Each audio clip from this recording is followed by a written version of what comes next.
What happens when your grand adventure turns into a nightmare? The little voice shouted at me, "Turn to your right now!" I saw blood all over. And there is no more fear when you are really in pain. 3 Singaporean families relive their troubles abroad. I called him, there was no response. What happens when an exciting trip goes horribly wrong? Never in my thought that would be the last goodbye. In this episode, a group of Muslim pilgrims fulfill a dream to visit their holiest city, Mecca. But heartache lies just ahead after a surprise day trip takes a wrong turn. I saw that vehicle coming towards me.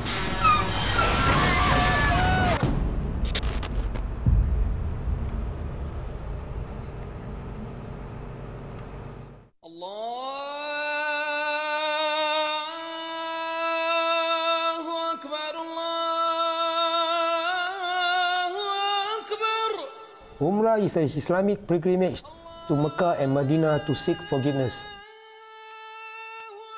Umrah is a small pilgrim compared to Haji.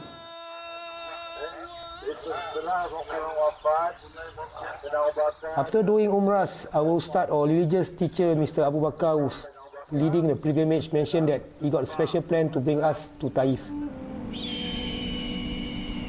At Taif, our Prophet Muhammad tried to spread Islamic teaching, but the people of Taif threw him out. Taif showed the challenge that our Prophet Muhammad went through.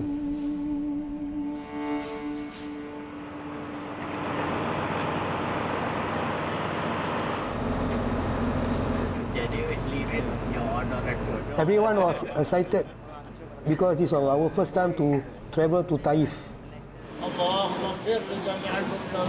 Before we go to Taif, Mr. Abu Bakar recited the prayers in the bus like the normal days. Usually our religious teacher, Mr. Abu Bakar, like to make a joke. Okay, all Jemaah, don't look on the right side windows, that one for shopping area, you need to focus for your trip, everything. But on the particular day, his tone was very serious.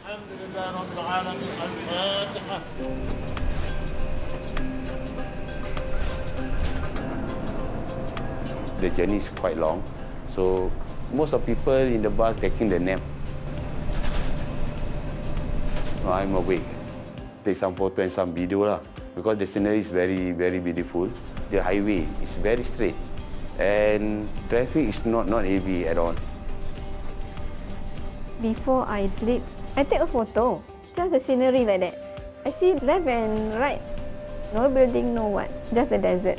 And the bus is moving fast.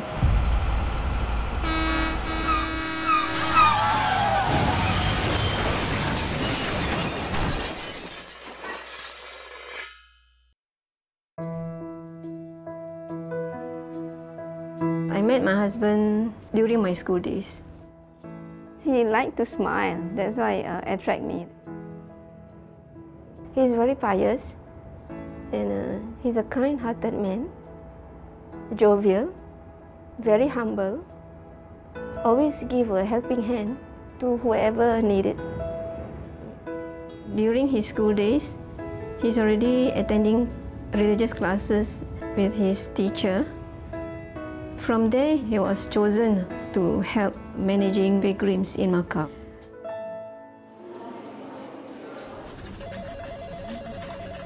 Our teacher passed away in 1999, so Ustaz Abu Bakar opened up his own company in 2000 to continue his good deeds towards the pilgrims. We are a travel agent company. The pilgrims are customers that follow our package, Hajj package or Umrah package. As his wife, I'm proud to help my husband.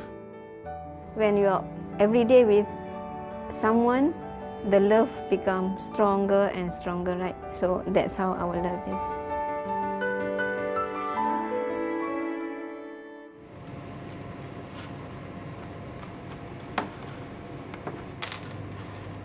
In March 2018, I was with him to do this pilgrimage, Umrah. Two of us, is as a leader and the 29 other is pilgrims. Before we enter the immigration, my husband mentioned to my nephew, Amir, if Abah didn't come back, you please look after Umi and the family. Usually he didn't say anything like that. On the flight, that's the first time he don't want to sit beside me. He just let the seat empty, just to put tidbits there, so easy for him to reach and eat. So I just let him. After 8 days in Saudi, he mentioned that he wants to bring the pilgrims to visit Taif. We never done that itinerary, right? So this is a surprise. So he said, do you want to go or not? Yes, I said.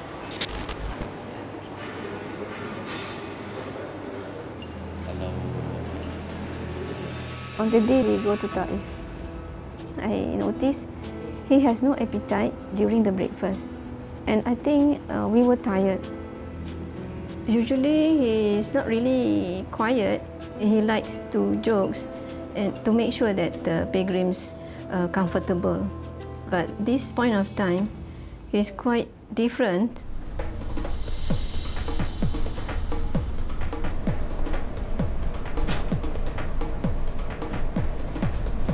If I'm not mistaken, the journey to Taif is around 2 hours to 3 hours to Taif. My husband, Mr. Abu Bakar, sit next to the driver and then I sit behind the driver. From the hotel, the road is quite smooth because early in the morning. At some point, I saw there's vehicle coming towards me.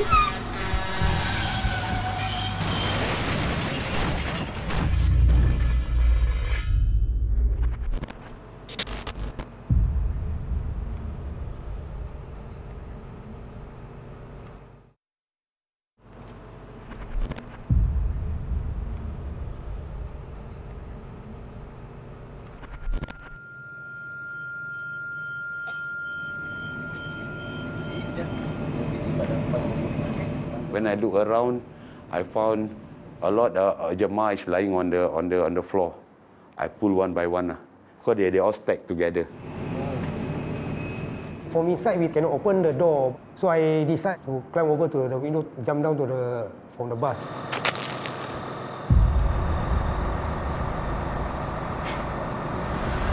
You can smell diesel, so I also worried maybe the bus can explode. Then I shout to everyone that we need to out from this bus as quickly as we can. I heard a voice from Umi, Syaruddin, help Umi. When I saw Menopause below the trailer, couldn't imagine that how come the impact is so huge that Menopause is thrown out from the bus to below the trailer. I was told that I was thrown out from the bus. I was unsure who helped me out from under the trailer, out because I was unconscious in and out. Umi mentioned that he leg feel pain and he cannot walk. Then I carry over Umi out from below the trailer to the side. It's too much pain and the blood come out here. It fall on my face and I didn't see much. I saw Ustazah Fauzia. She was waving to me. She asked me, "Man, how we should start?"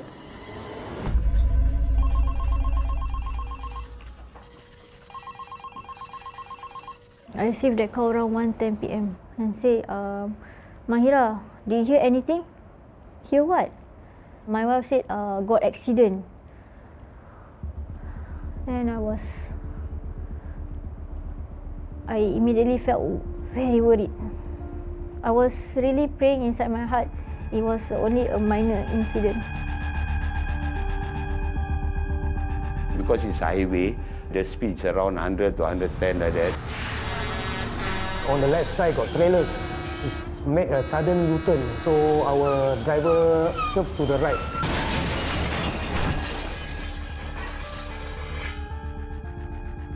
I noticed after the accident is the trailer is blocking our bus. So our bus got no way to escape. When I go to the front, I saw Ustad already been sandwiched by the trailer and the front part of the bus. I couldn't pull out Ustad from the wreckage area. So I see blood all over. Then I see his face. Ustad totally not bleeding. I received a call from Umi daughter, Umaira, Haja Fauzia, that say Umi is okay but is injured. Then Umaira asked me about Ustad. I say Ustad already dead. Then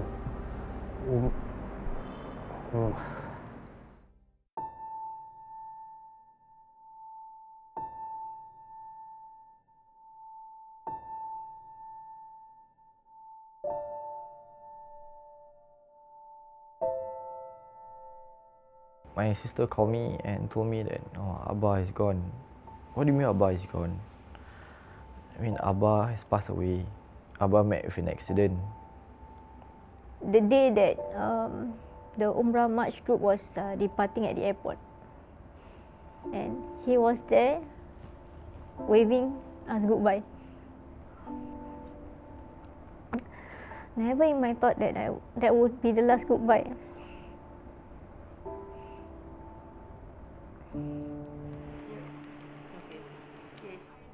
I just lost my father, but at the same time I have to be strong to calm everyone down. The only thing on our minds is we need to be there. We need to go over as soon as we can. So we went to An-Nur Hospital to see my father first. Abah, kita dah datang, Abah. Kita semua dah ada kat sini.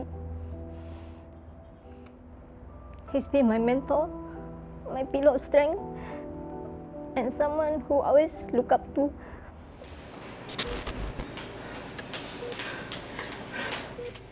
At 3 a.m., the Singapore consulate in Jeddah managed to bring us into King Faisal, the hospital, to see our mother.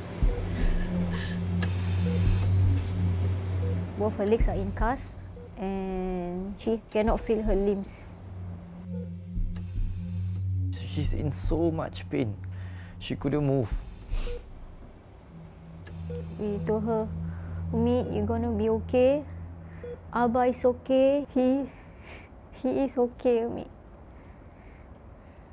He is in a good place now. I think it's every Muslim's dream to actually pass away in either Makkah or Madinah. He passed away in Makkah. It's a sign from Allah that that Allah has granted him a place in Makkah. Makkah or Medina is a holy place. So all agreed to bury the father there.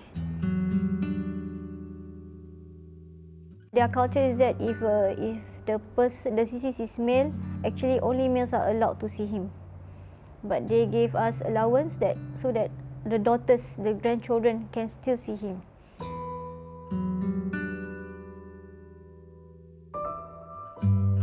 We kiss him, we say salam to him, and my children also.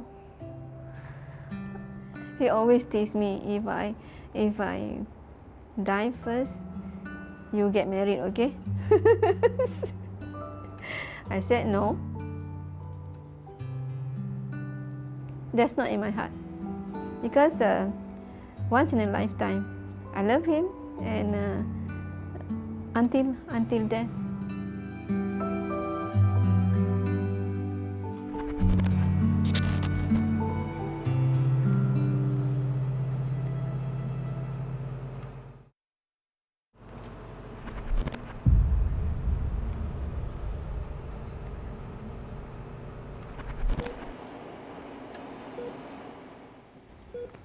The right knee is shattered and the left shin bone is broken into two. And then the ankle was fractured also. Initially, the doctor decided to actually do the surgery there in Mecca. But the risk is 50-50 because their concern is the fracture on her neck. If they were to wrongly shift her, then it might snap her neck. But we need to take care of it. They wanted to cut my leg. I said, no, don't cut my leg. I said, I want to go home. I want to go back to Singapore. Ini setelah 29 jemaah umrah yang terlibat dalam naas di Arab Saudi selamat pulang ke tanah air. Ya, saya terus lompat pergi tanya Ustaz. Bila saya panggil nama Ustaz Abu Bakar,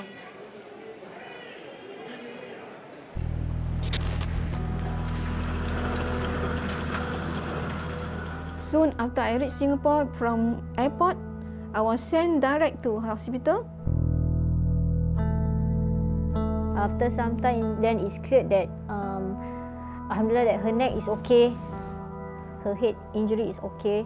So they focus on her legs. The doctor update us that on the right leg, they could not save the knee.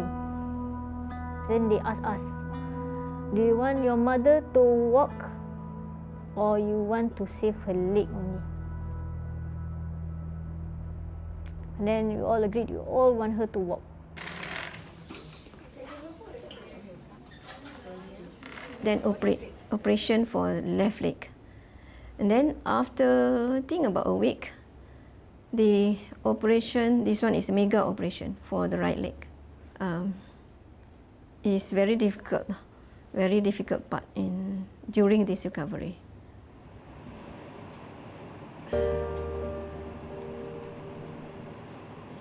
Recovery for my mother, it was quite a journey for her.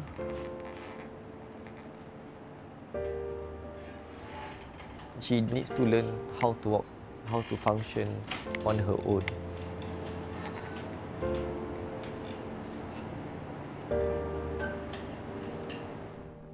It takes a lot of strength, a lot of determination. There's no give up vocabulary during this process. I have to recover because there's people are waiting for me and a family. They really need me. She started to walk 3 months after the accident. It's quite amazing. If she can be strong for the family, I need to be strong for the family. Currently now, I am the director of Abu Bakar Travels.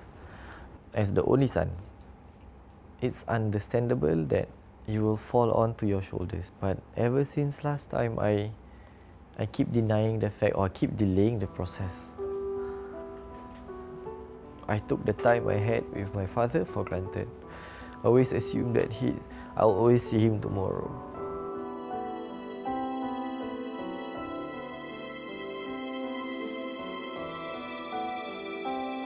I brought the first group for Hajj in August last year. Every time I go Umrah or Hajj, I will take some time to visit my father. And that's partly why Abu Bakar Travel has to continue, so that I can visit my father. Assalamualaikum. Assalamualaikum. Salam. Siap, Pak? Siap. Mara, ayo. After Haji Apuaza recovered, she offered me as a officer of Abu Bakar Travel to assist his son and the travel agency. Which means that I am an official volunteer. This means that I guide the new pilgrim when they go for Umrah trip. I noticed that Abang, you sign up for Umrah for this coming March. Yeah. Do you have any particular reason you The reason want to that go Umrah I need to fulfill the full Umrah after the incident that. When you are a pilgrim of Abu Bakar Travel, you became a part of Abu Bakar Travel family. It's a bond that shall never be broken. Ustaz Abu Bakar pun punya keinginan yang terakhir supaya kita ni dapat meneruskan syarikat ni mungkin ke akhir zaman lah. Umi also mentioned about Abbas' last wish. It's about taking care of silaturahmi, the bond between families, not just within our family but within our jemaahs. So and alhamdulillah, Abang Syarudin, you are part of Abbas' doa was to actually create more silaturahmi. Whoever went umrah or hajj with Abu Bakar Travel, then he will actually become part of the family. I'm happy that he becomes one of our member in the Abu Bakar family. Mr. Syarudin is a kind-hearted man. He always reminds us that there's always hope, because back when during the incident, he was the person who actually helped my mother. For me, the strength is from my children. I know that I cannot get back my husband. Sure, I still remember him. I was thinking of him and always dua for him.